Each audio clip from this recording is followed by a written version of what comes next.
Thank you for tuning into the back page. It is January 24th. I'm your host, Collin Crisp. I'm Carter Sims, and today we're going to be talking about some NFL Divisional Round, some basketball talk, and then kind of what we see going into the AFC and NFC Championship games here this weekend. So, Colin, what game do you want to start off with? Well, there was only one game that wasn't particularly entertaining on live watch, so we might as well get it out of the way. Baltimore's boat raced Houston in that second half. Lamar is showing why he's the MVP of this year. What were your thoughts watching the game? Yeah, I mean, we kind of talked about last week how we thought, how the Packers and Texans were kind of our favorite teams from the wild card round, and we're looking forward to next year, but didn't really know how they'd fare in the next round. I think Baltimore kind of just showed their quality against Houston, and I mean, I think probably the most deserved outcome, I think, of the week, right? Like, I think Baltimore's kind of putting to bed some of the notions about them come playoff time about how they can't score or how they freeze in the playoffs and all that stuff, and I think this is a different Baltimore team this year, so we can kind of get to that in a little bit. But yeah, I don't think many people were surprised by this outcome. I mean, I thought Houston would put up more points than that. Besides that, the game went about as I expected. But a lesser expected outcome, and you kind of mentioned us writing the Packers off, and we really wrote them off for dead last week. But that was almost the Packers' game to win there in the last quarter. Yeah, and I don't know. I think, man, that San Francisco defense is just so tough, man. Like it goes unnoticed, I think, for weeks at a time how good that defense is, just because of like some of the other offenses that we see in the league and stuff, and some teams are more flashy than them and have a higher profile quarterback and whatnot, but San Francisco, like we said at the beginning of the year, I still say it now, like Brock Purdy is an MVP candidate, and he's the worst player on that starting 22. Like that is just a gem of a constructed roster, and so I think their talent kind of shone through at the end of that game, and similar to Baltimore, just like kind of peaking at the right time, right? Like we saw them kind of struggle in that second quarter of the year a little bit. And we're wondering, like, are they starting to fade now that they've kind of had some change in their first year as Purdy as a starting quarterback and all this stuff? Like no, like the San Francisco team's legit. And it's not common here just applaud a loser, but Green Bay, that was a valiant effort out of a team that no one expected to have a fighting chance in this one. I feel like the majority of America tuned in on what was a Saturday night expecting to watch a blowout, and that game was probably the most thrilling we'd had up to that point in the playoffs. Going into the fourth quarter, it was really their game to lose. I feel like besides maybe the last 5 minutes or so, Green Bay more choked it away than the Niners won it. Do you think there's any concern going into the NFC Championship after seeing the Niners not really dominate like we expected them to? No, I don't. I mean, I think the Deebo Samuel injury versus healthy elements definitely a big factor, but no, I think the San Francisco team is just they're not the flashiest team, but they found ways to win, and I think we trust that in this team. When they make it to that NFC Championship game, thanks to the other half of the bracket, they'll be playing the Detroit Lions, who are making it for the first time like 34 years, the NFC Championship game. That game, it felt like the Lions had good control of it the majority of the time. The Buccaneers made the final score close in the end, but that was a really good showing by the Lions. Yeah, and this game, I'll be honest, I didn't get to see much of this game. I was at the Ohio State women's basketball game against Iowa, so I kind of had to see like the recap of this one. But yeah, like this Lions team, we talked about it last week. Like they're none of their players are the best at their position at any spot in the field, right? But it's just like they are able to play complementary football when it matters. And I think like like we said, like they're just a team that you don't really count out. Like we saw them kind of face the best teams in the NFL this year, and we saw them open with a win against Kansas City, and we're like, oh, okay, this Lions team, like this is the Lions team that we've been hearing about in the offseason. I think they've improved massively from that game, right? Like they've kind of figured out some stability in the running game to, at least a confident level.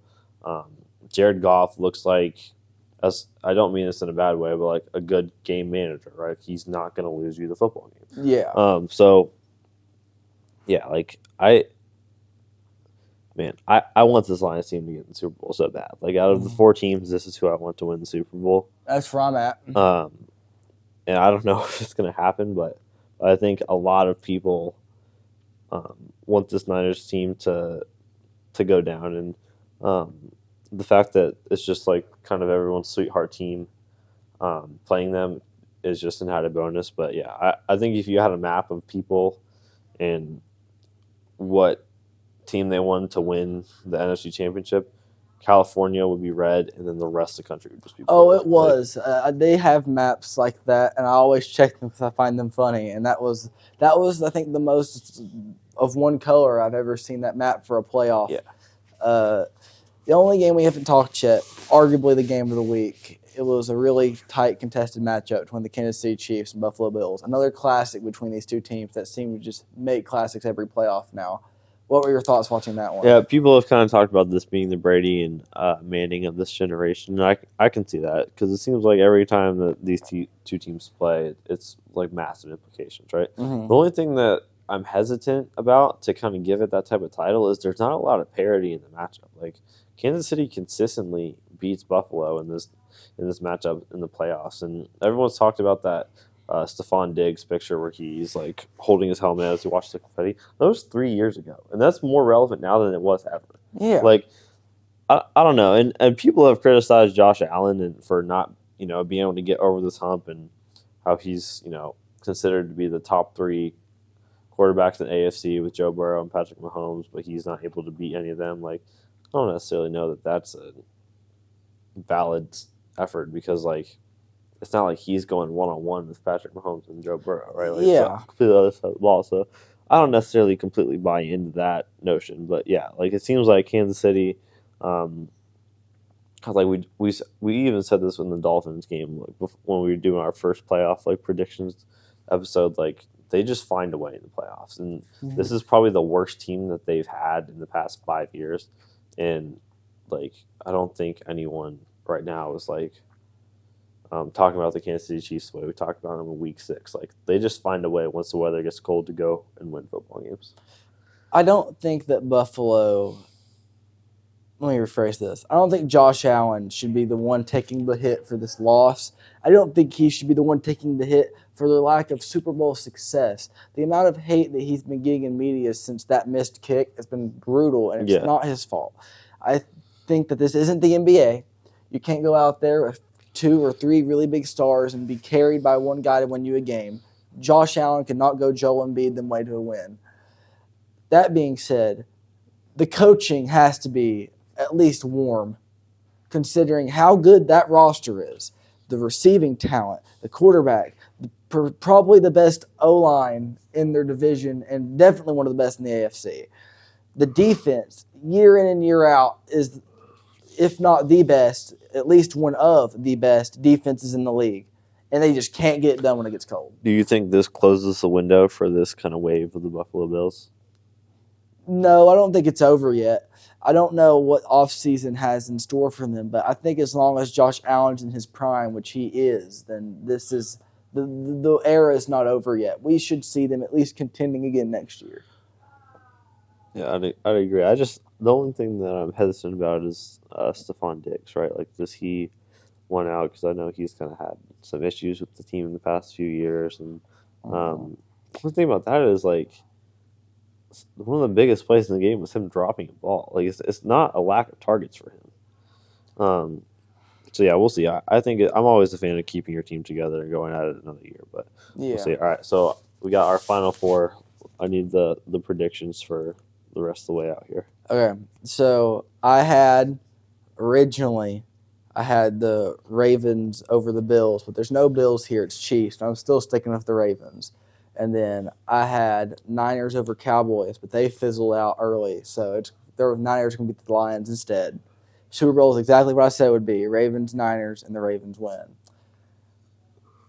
I'm gonna say that the Chiefs do beat the Ravens. I had the Bills and the Niners, I think. You had Niners over Bills was your Super Bowl. Yeah, so I still think the Niners get in. I obviously would like to see Detroit win, but I do think that the 49ers get the win. But I think Kansas City beats Baltimore. And it's going to be that one. I could see that one going overtime. Like, that's going to be a classic. Because I don't think either team is going to have an issue scoring the ball. And Kansas City's defense has actually kind of been like the backbone of their team this year. But yeah, like Lamar Jackson, like you said, like I think deservedly so winning the MVP. But I do think that Kansas City is going to find a way to win that game. And don't be surprised if, like,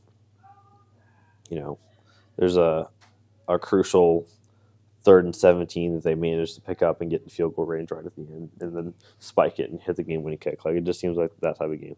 So I think Kansas City wins, and we get a repeat matchup of a Super Bowl we had a few years ago with Kansas City and San Francisco. But I still think San Francisco wins this one. Get revenge. I have to say, I don't think that what you're saying is out of like the odds. I think they could very likely happen. I really hope it don't. That's such a boring matchup, man. I think the Lions make it so bad. I think a lot of people, like, if you were to poll most of America, most people want to see Baltimore or Detroit. I personally don't want to see Baltimore in the Super Bowl just because they're an AFC North team. Yeah. But I also don't like the Chiefs, so it's kind of just like a lesser of two evils. And then obviously I do want to see Detroit in the Super Bowl. I just don't think it's going to happen. But yeah, I'd be very happy if it does. But yeah, I just think that the Niners are going to win that game. Yeah, I think that the Niners will win too. Like, I think they're in the Super Bowl. I hope Detroit wins, and I just can't root for a Harbaugh right now, man. I'm hoping the Chiefs make it, and then they get beat by the Lions. That's what I'm hoping happens, but I don't think it will. I think Ravens are going to win the thing. I said that from the beginning, and if they prove me right, I won't be sad the Ravens won it, but I'm going to at least be happy that my prediction panned out. So yeah, I mean, it's interesting, like, kind of the turn in Michigan sports this year, right? Like, I think a lot of people were very anti-Michigan football, unless you were a Michigan football fan, because of, like, the allegations, and obviously us, like, we live in Ohio State country, so that was a big part of it. And now everyone's on the Lions train. Like, it's just quick. It's just funny how quickly that flips. And then I guess, like, I don't know, the Pistons, they're terrible, so I don't think I think people were kind of rooting on them to lose just to see how bad it could get. Like, just I don't even know who they're tanking for. Like, there's no, like, star prospect in this year's draft. Like, they might take Caitlin Clark. Like, they might do it. Like, I was watching that game when I was at the Ohio State game on Sunday. Great experience. Like two very good teams. And I was like, man, like, Caitlin Clark might be able to take Killian Hayes' starting spot. Like, I'm so serious. Like they just are a terrible basketball team. But anyway, yeah, it's just been interesting to see, like, how quickly people flip to the Lions. Speaking of basketball, we're in the middle of trade season, and we've had a lot of fiery trades happen already. Deadline's not even here yet. We've had some really good ones. What was the one that stuck out to you the most so far? So the biggest one, I think, has to be the Pascal Siakam trade. And as a secondary Indiana Pacers fan, I was very glad that they got aggressive and made this move. Right, so do we have the recap of this one? Yes. Okay, so 3-team trade. I don't even know how the Pelicans just, like, stuck their neck into this one, but yeah. So Raptors get Bruce Brown, Jordan Nwora, Kira Lewis, and then 2 2024 first-round picks from the Pacers, and a conditional 2026 first-round pick. So that's just protected, I think, or a pick swap is what that means. Pacers get Pascal Siakam and a future second-round pick, and from New Orleans, and New Orleans gets some cash consideration. So, I mean, the Pelicans are just in the right place at the right time and had a little, like, sauce to get the deal moving. But yeah, like, I think this is a move that the Pacers need to make, because you need to start making moves being a contender in the East. Like, they're no longer like the cute, fun team from the Midwest that, just runs really fast and can get up and down the court. Like, you need to start building this roster, because you have an absolute stud in Tyrese Halliburton and a lot of flexibility with the rest of the roster when you look at Benedict Mathurin, Miles Turner, Obi Toppin, Buddy Hield for now. We'll see if he is still here at the end of the deadline. But yeah, I really like this Pacers team for now and the future. I think there's another move for them waiting, but we can talk about that in a minute. But yeah, selfishly, I wanted the Warriors to get Pascal Siakam because I think that'd be a great fit. They were hesitant to give up their young pieces, which is frustrating. But yeah, I think this is a very good move for the Pacers. But also on the flip side, I think this is a great move for the Raptors because it's finally time to move away from that 2019 championship team that they've been clinging on for the last 4 years unnecessarily. So I think the whole championship roster from Toronto has now left the team. So Pascal Siakam was the last member of that championship team.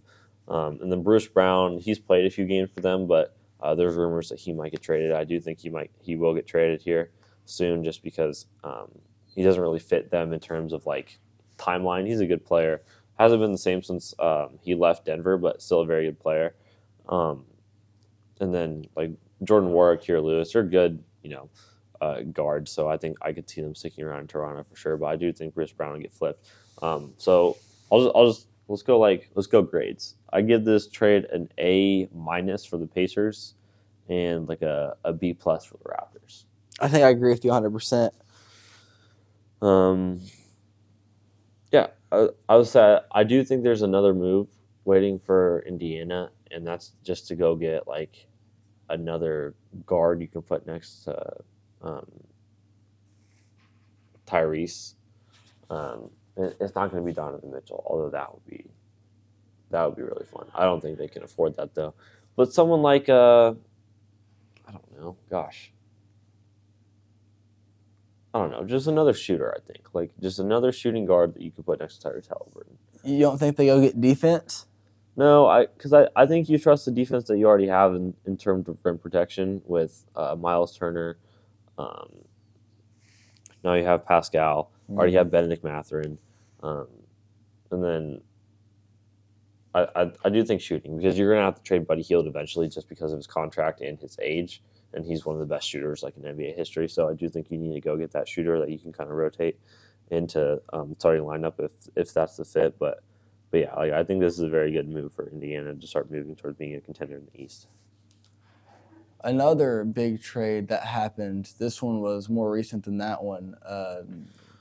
The Heat got Rozier from the Hornets. Rivals making a trade is kind of funny. But yeah. What are your thoughts? So I think a lot of people forget who Terry Rozier is. Let's remind ourselves that this dude was the starting point guard on that Celtics team before Kyrie came in, and was a borderline, I don't want to say star, but he was a star in his role for that team.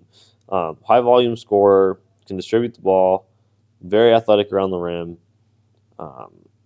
better shooter, and that's exactly what this Heat team needed, right? Kyle Lowry was a good fit for what they had, but I do think this is a massive upgrade just in terms of the current player, right? Maybe 2018 Kyle Lowry, yeah, give me Kyle Lowry, but in terms of current day, the Terry Rozier is a huge pickup, and the fact that the Hornets also got a first-round pick with Kyle Lowry is huge for them because they need to start resetting again, which I don't understand how this team's been rebuilding for the past 8 years, but whatever.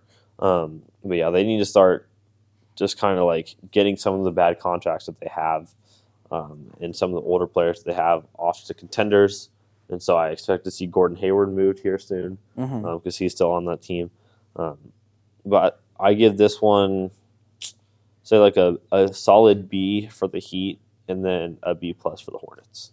Do you think Kyle Lowry's flipped? Yes. I fully expect him to be flipped for something else. And I do think they'll get a similar player to him, a point guard that can start for them. So that's kind of factored into what I'm thinking. I'm still thinking you get a Kyle Lowry level talent, just maybe a better fit age-wise for them. Yeah. Yeah, I could see Kyle Lowry going to I guess if the Lakers really wanted to package something, they could get involved in that. But I think the Suns is the obvious fit for Kyle Lowry because the Suns have needed that true point guard.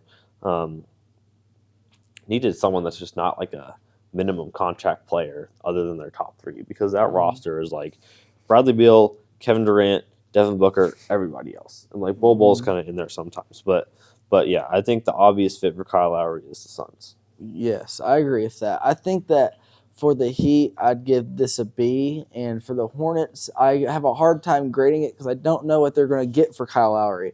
If I could sit here and see what they got for Kyle Lowry and they traded him, I know what to grade it, but I'm not sure what to give for that yet.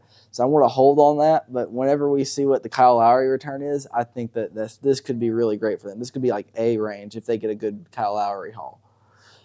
Is there another trade you're wanting to hit? Yeah, let's just go through the whole list of trades. Got you. Okay, so the Pistons and the Wizards agreed to a 4-player trade, including Marvin Bagley III and is it Gallinari? Yep, yeah, Gallinari. So this one's kind of under the radar a little bit, just because neither of these teams is relevant in the current like national picture. Mm-hmm.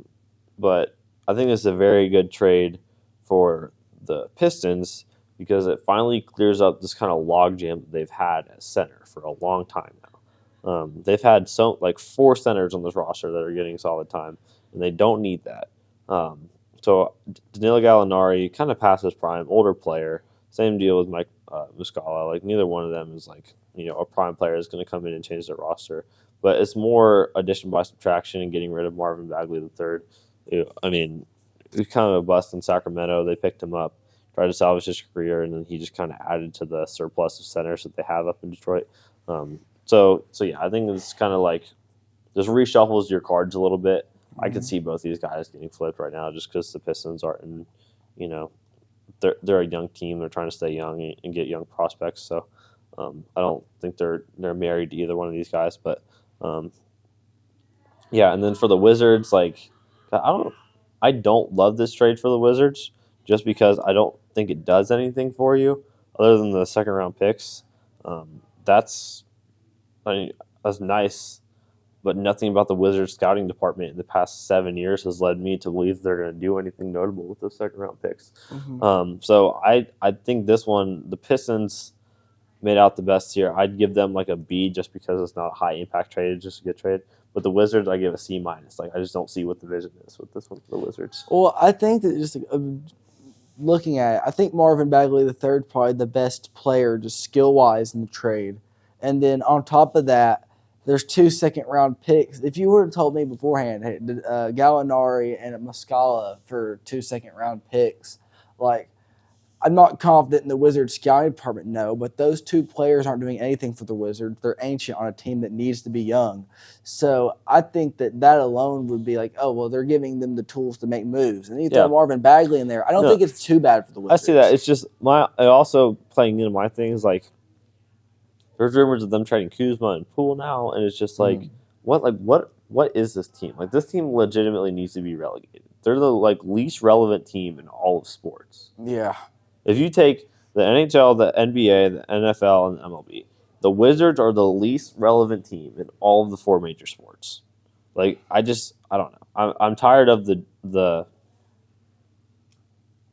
It's not even mediocrity. It's just like staying at the same level in the ocean. You're not even above water. You're just like not sinking all the way to the bottom yet. Like it's just I don't know. But yeah. I think for me, looking at this, I would give both teams like a B- in the trade. I don't think that it was superb for anybody. I don't think it made some big splash, but I don't think it was horrible for either of them either. They're both just like kind of halfway drowning, like you were saying. Another trade that happened recently, and this one was kind of a big one. The Knicks traded Barrett to the Raptors. What were your thoughts? Fantastic trade for both teams. So Knicks get Odion Anunoby, Malachi Flynn, Precious Achiuwa. Raptors get R.J. Barrett, Emmanuel Quickly in 2024 second-round pick. So first for the Knicks, beautiful trade because the Knicks finally accepted R.J. Barrett for who he is, and that's not a top 50 player in the NBA. That's not like a franchise cornerstone. That's just a very solid player who is flexible at the small forward spot and can give you like low teen average points a game and is a competent defender and a good start in the NBA. And they traded him and got the highest value that they could for a guy like that instead of demanding star value and trying to like squeeze the juice out of an orange that didn't have any juice in it. So I love the move for the Knicks and finally moving him and getting an appropriate fit for him.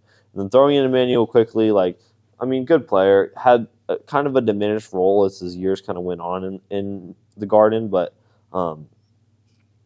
a good flip considering what they got back in OG Anunoby. So OG Anunoby, he was on that Raptors championship team. He's a little bigger, so I guess you could call him a small forward if you want it, but he's still kind of playing that like guard role for the Knicks now. And my only fear is that he's going to be another guard that Tom Thibodeau just runs into the absolute ground, because Tom Thibodeau is historically known for just relentlessly playing his guards and not giving them any rest, and leads to injury and fatigue. Like, look at Derrick Rose right now. Like, it's just like I hope the same thing is to happen to OG, but he's averaging 5 minutes on the bench in his last 3 games. Like, that's how much this dude is playing. He's on the bench for 5 minutes. But no, I think it's a great fit for both teams. So OG can add to this Knicks roster as like kind of like a bigger guard. And considering that Jalen Brunson's pretty small and they're in the market for Donovan Mitchell, like they're probably going to have an undersized backcourt here. So I think you can add size in the guard position. That's always good. Malachi Flynn, I don't see him getting a huge role, but I mean, he could be nice off the bench. And then I think anything you get from Precious Achiuwa is just a bonus. And then for Toronto, RJ Barrett goes to Canada, which is fun because he's Canadian and from Ontario. And then Emmanuel quickly can kind of be part of this new era of the Raptors, and I really like it. I think they've both had a really good first almost month in Toronto now. So for this, I give the Knicks an A-, and for this, I also give the Raptors an A-. Do you think that both the players the Raptors got are going to stay there? Yes. 100%? Yeah. I think that, for me, I think I would agree with you. I'd say A-, A-. If anything, I would give the Raptors like a B+. But I think that they're both going to benefit from this. I don't see how we look down the line and look back on this and be like, oh, well, he fell apart. Like, no, I think that looking at this, the Raptors are trying to get pieces for a team that the Raptors aren't horrible right now. Like, with a couple good pieces, they could start building their way back up to being the next era of the Raptors being really good. The Knicks are already really good. And like you were saying, I think OG, I struggle with this name, but OG, he's going to be really good for that team. And so for the Raptors getting the pieces they need to slowly climb their way back up to being a contender, and the Knicks getting the puzzle piece they really need to just keep pushing this, what's been a great year for them so far, at least comparatively speaking. I think this is a win for both teams. Do you have another trade you want to cover? No, I think, unless I'm missing one. See, well, the next one is... So yeah, that was ancient. Yeah, and the rest of them are ancient. Right. We'll cover more trade deadline things as more trades come out, but as of now, this is where we're at in the trade deadline. I think that's going to wrap us up for today. So thank you for tuning into the Back Page. You can find us on Spotify and YouTube.